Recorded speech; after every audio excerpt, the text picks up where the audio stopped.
Homeowners are worth about 10 times what renters are worth. So clearly, homeownership is a great way to build wealth. At the same time, with real estate prices at an all-time high, is now a good time to buy, even if we could. I mean, most of us can't even afford to.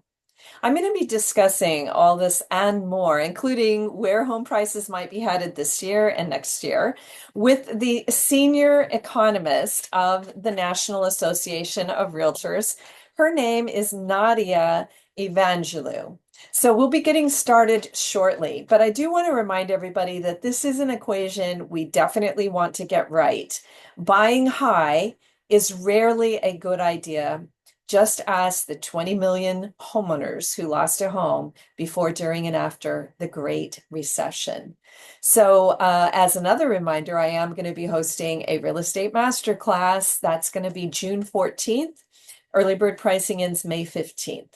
That's conveniently located right after our June 6th through 8th Financial Freedom Retreat.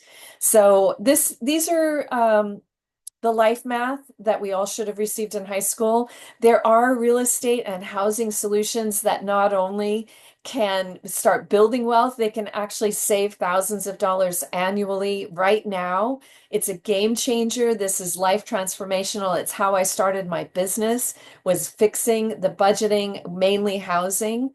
So I do encourage everybody to not only listen to this fabulous interview with this very knowledgeable researcher, but also to join us for the Financial Freedom Retreat, June 6th through the 8th, as well as the Real Estate Masterclass, June 14th. It's online. You can attend from anywhere. We'll get started momentarily. Again, this is Natalie Pace. Always reach out to us. Email at info@nataliepace.com, and be sure to subscribe so that you will never miss another interview. I interview a lot of experts on a lot of things, and that can be very helpful and informative. So Nadia, thank you for joining me. I already gave everybody a little bit of your background and that you're the senior economist there. I loved all of the data and statistics that you sent over. And as always, we're going to try to make it, something that people can be actionable with in Main Street.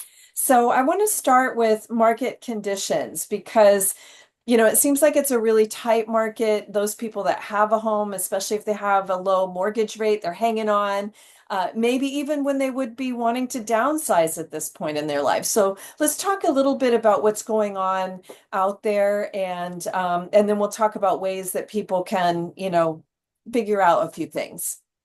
Sure. So right now, the housing market is in a bit of a holding pattern, I would say. So home prices are still rising, which tell us like demand is strong, but activity buying is selling is sluggish.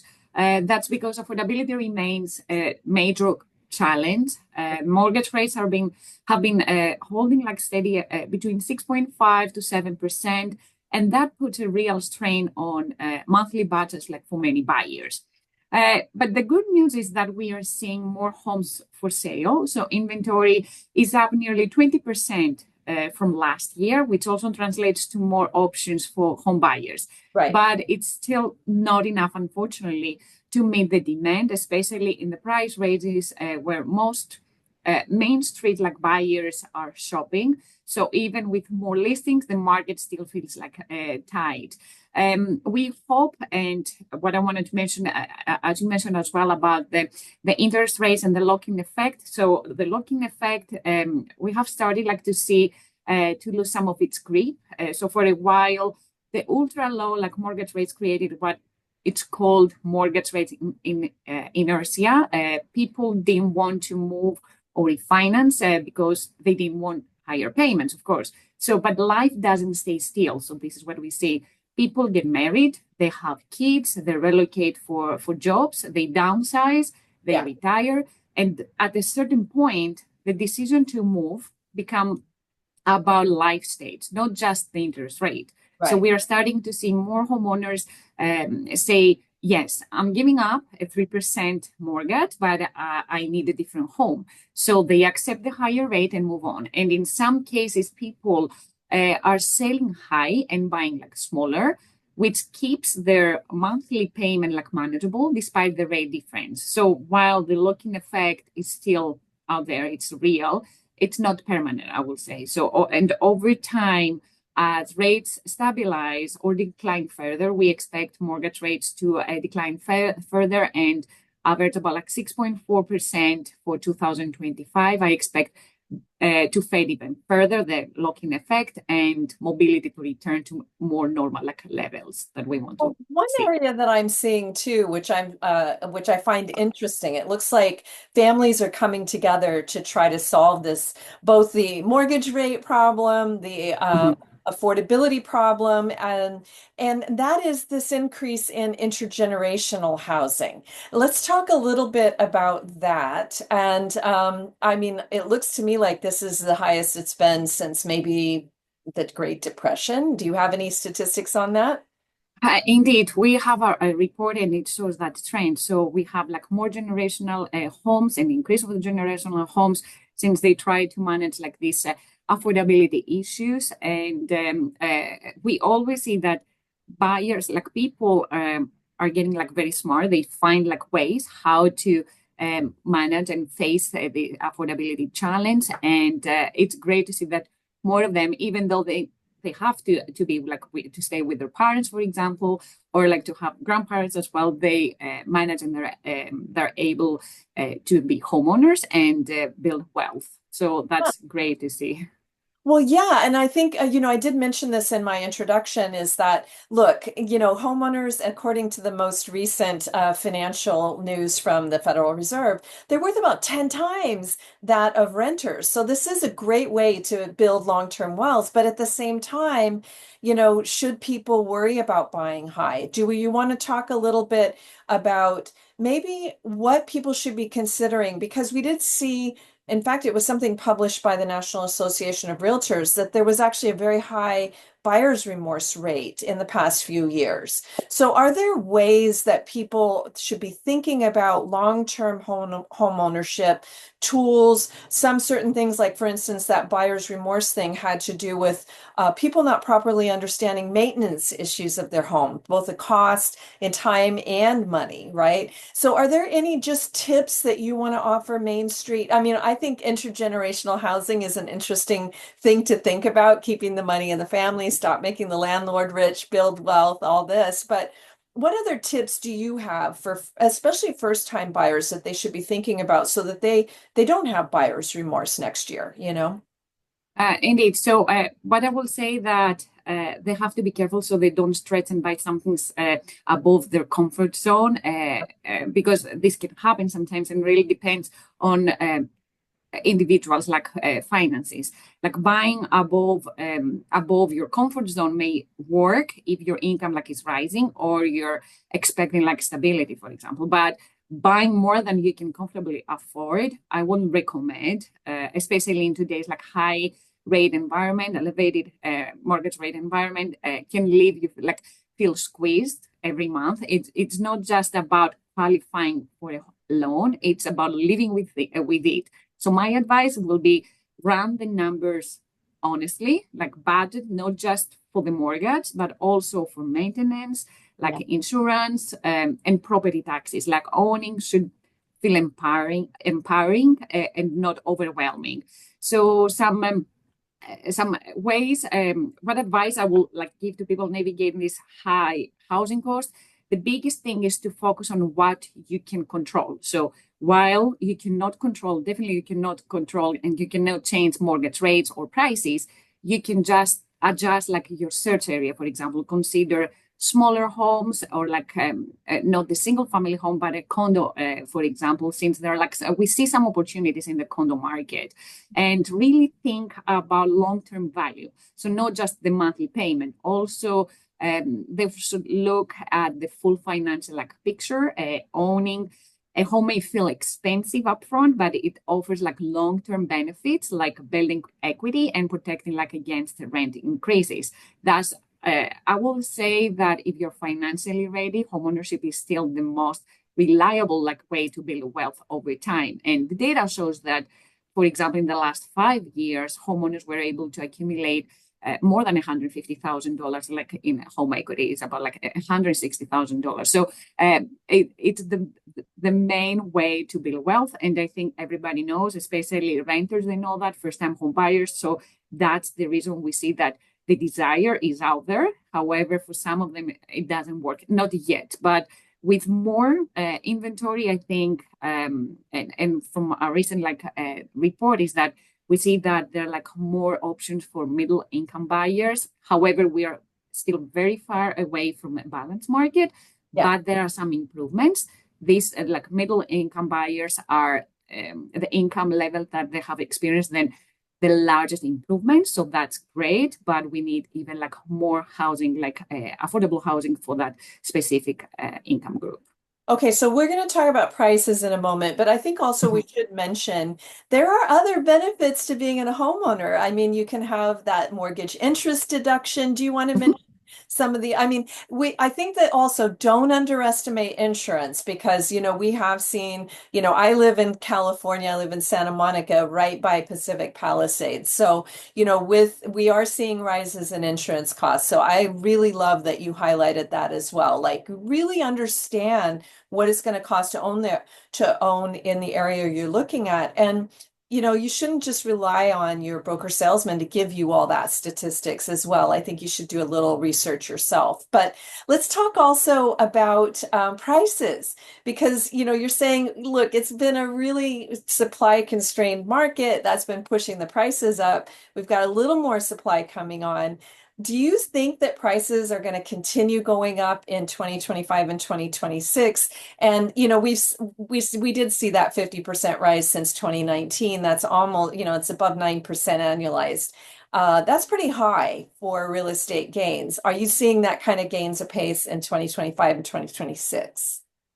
We expect the home price to continue to rise, but at a healthier price appreciation. So about like 3% like for 2025, which is great. It's more sustainable increase. However, as you know, all real estate is local. And what we see, for example, when we take a look at the local levels, we see that more than 80% of the metro areas that we analyze had price gains.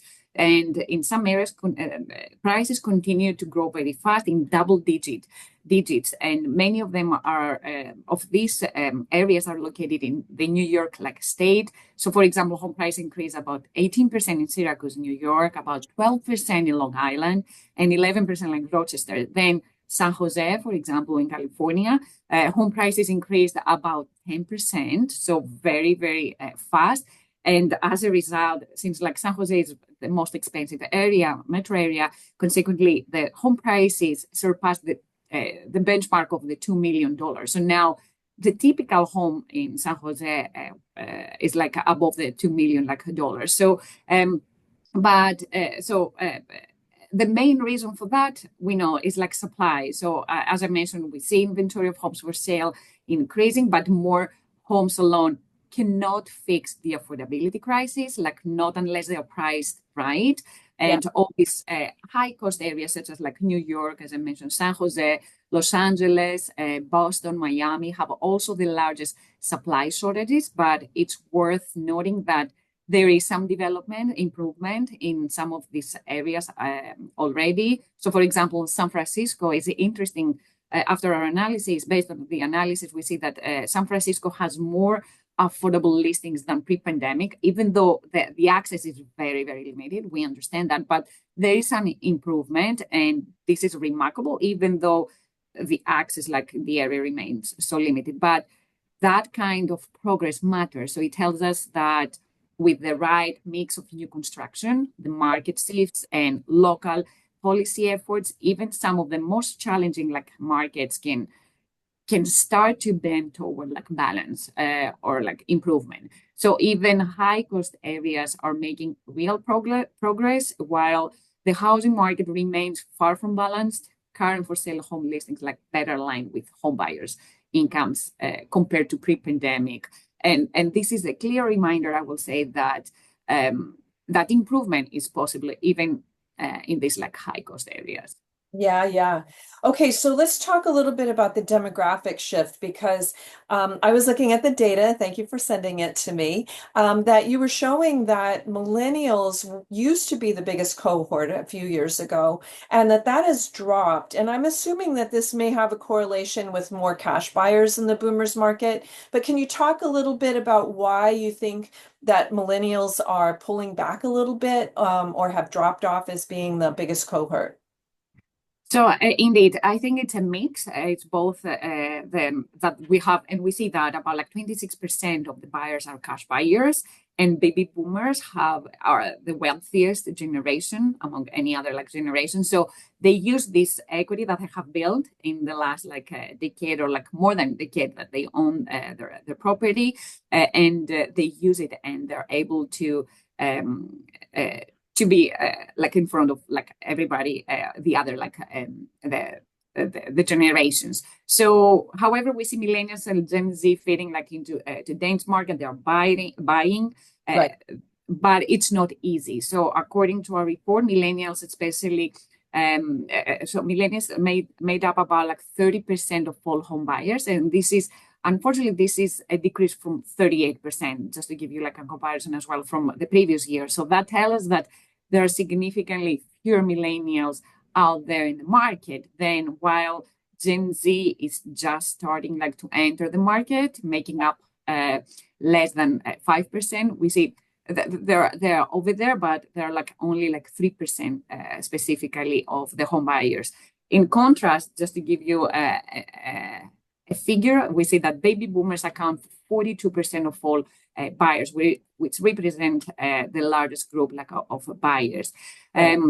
What's different now is that many millennials are buying later than previous generations did, often after age 35. And Gen Z is even like more cautious. So they are dealing with higher student debt, tighter like budgets, and a market that's simply more expensive than they were like their parents bought their first home. So that's and again, they have to deal and compete with their parents, for example, like with the baby boomers. Yeah, it's a very strange time because on one hand, you're seeing that the economy is slowing down. On the other hand, because supply is so constrained, you're saying that you are anticipating that prices will remain kind of high. Normally, if we see the economy slow down, we may start seeing a weakening in prices. We certainly saw a drop in the Great Recession. So, do you think that maybe a slowing down economy is going to affect real estate this time, or is it just different because the supply is so constrained?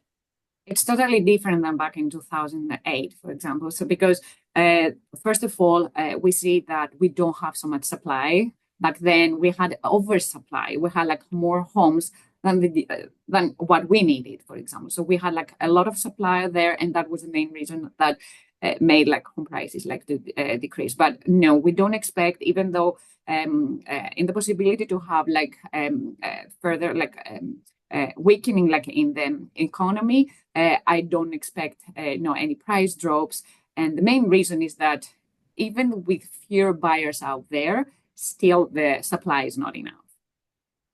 Interesting.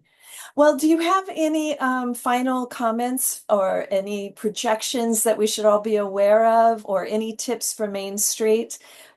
We just love to hear your expertise. Sure. So I will say that we are at a bit of a turning point. Like mortgage rates maybe will likely like ease further this year, and builders are starting to pivot like toward smaller homes, which is like a good sign. Housing market we expect to perform better than last year, and home price to continue to increase, but at a healthier level, as I mentioned, around like 3%. But the real challenge that we mentioned, like, is a supply. We need more entry level and workforce housing. So that means um, areas and states need to rethink zoning, speed up permitting, and offer incentives to build the kinds of homes people can actually afford. Without that, the market will remain out of reach for too many mainstream families, and we don't want to see that. So, Gen Z and millennials, you need to be talking to your city council members and let them know that you want to buy a home, but there aren't any to buy, right? People need to reach out and start getting their representatives to, fast track some permits or do something, some development, right? Indeed, and realtors are next to them. They can help them. They are the experts of their area. So I think they can work together, and then they can find the right like house like for them. Thank you so much for your time today. We really appreciate you taking the expertise and letting us tap into all the things that you said. So, in short, it sounds like prices are expected to go up a little bit this year, maybe even next year as well. Mortgage rates, although interest rates may stay a little more stubbornly high than we had hoped, that mortgage rates may come down if we get some interest rate cuts, maybe in the second half of the year. So this is all positive news, but don't underestimate teaming up with your family. Like what's the percentage of intergenerational housing right now, sales? Isn't it like Uh, 17% or something, I thought? Or uh, yes, I don't have it in front of me. Yeah, I think it was 17%. So anyway, it's getting it solving problems with your family might be a choice as well, as long as you can of live with. course. All right, thank you so much, Nadia. Thank you. Okay, so there's one point of clarification that I'd like to make, and this is why I love having economists on, is that Nadia, at the end of her interview, when we were doing our talk, she was saying that the net worth of homeowners versus renters is actually 40 times. Now, that's what the weird thing about statistics is that when the National Association of Realtors is saying that, they're using the median. So the most common number that comes up. The mean is actually the average of the highs and lows, right? So in the median, it actually is 40 times as much. In the mean, it's 10 times as much. So let me just show you that real quickly. I know that this may be too geeky for you, but I'm going to link to this on the YouTube channel so that you can watch it yourself. But anyway, that was a short little discussion that Nadia and I had post, and we're both right, but we're using different, measurements to be right. But the bottom line here is that yes, if you buy a home and if it increases in value and you bought a home that you can afford and do all these things right, and you even get a tax break, this is a great way to build wealth. At the same time, I would caution you that buying high can be a problem. So be very careful about what you do here. And of course, it is local. Now, we're going to be talking about creative solutions in our real estate masterclass. I do encourage you to attend. And the reason for that is that the boomers have most of the wealth. Millennials have most of the debt. Millennials are the ones that are in need of this home because they're starting to build families, and they're having trouble accessing the market because of the high mortgage rates and all these other things. I'm just saying, it's sometimes even it's the boomers that have that very low interest rate. The mortgage rates for a lot of people that are hanging onto their homes are under 4% versus maybe close to 7% or higher, depending on your credit score.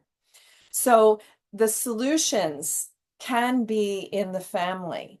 And that's what we're going to be talking about, as well as many other things about how to get it right on the real estate purchase, but whether you're buying or selling. So whether you're a boomer wondering if you should be selling and downsizing, but you have that interest rate that's so low that's keeping you locked in, or you're a millennial and you're ready to buy because you just started a family, but the market's inaccessible to you, or you're afraid of buying high, there are so many great examples of people doing the right thing here. And again, really rich people, I just did a fireside about the wealth secrets of the 1%. If you would like access to that, email info@nataliepace.com and I will give it to you. But one of the things that they get right is that, that they really are thinking about family wealth.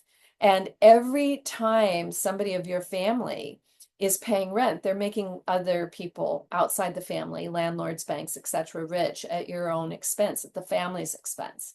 So, this is a home that's owned by the royal family, and it's been, the castle up the hill has been there since the 1300s.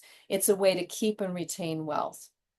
So we'll be talking about that at the Real Estate Masterclass. It's a good idea to join us as well for the weekend before for our Financial Freedom Retreat. And that's also going to cover budgeting, nest egg strategies, retirement strategies, and that sort of thing. So again, email us at info@nataliepace.com. Please follow me on social media. You can access our social media channels on the homepage, right underneath my picture. You can see all of the links to our social, Apple Podcast, Spotify, Substack, all of that. And we'll see you again soon on the YouTube channel. Thanks so much for joining me today.